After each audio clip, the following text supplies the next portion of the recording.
आचार्येन्द्रं करकलितचिन्मुद्रमानन्दमूर्तिम्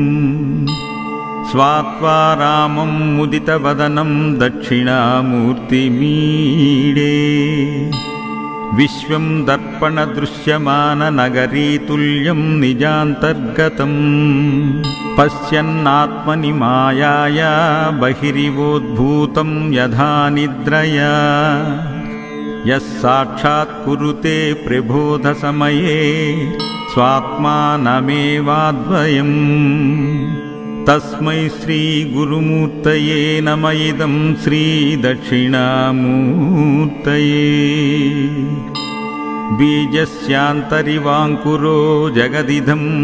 प्राज्ञिर्वकल्पं पुनः माया कल्पितदेशकालकलना वैचित्रचित्रीकृतम्